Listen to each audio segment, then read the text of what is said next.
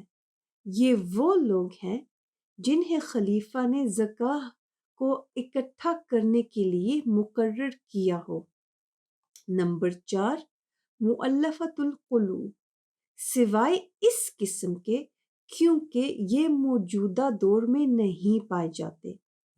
حنفی علماء کے مطابق مؤلفۃ القلوب یہ وہ نئے مسلمان تھے جن کو مسلمانوں کی تعداد میں اضافہ کرنے کی غرض سے اسلام قبول کرنے کی ترغیب دی جاتی تھی۔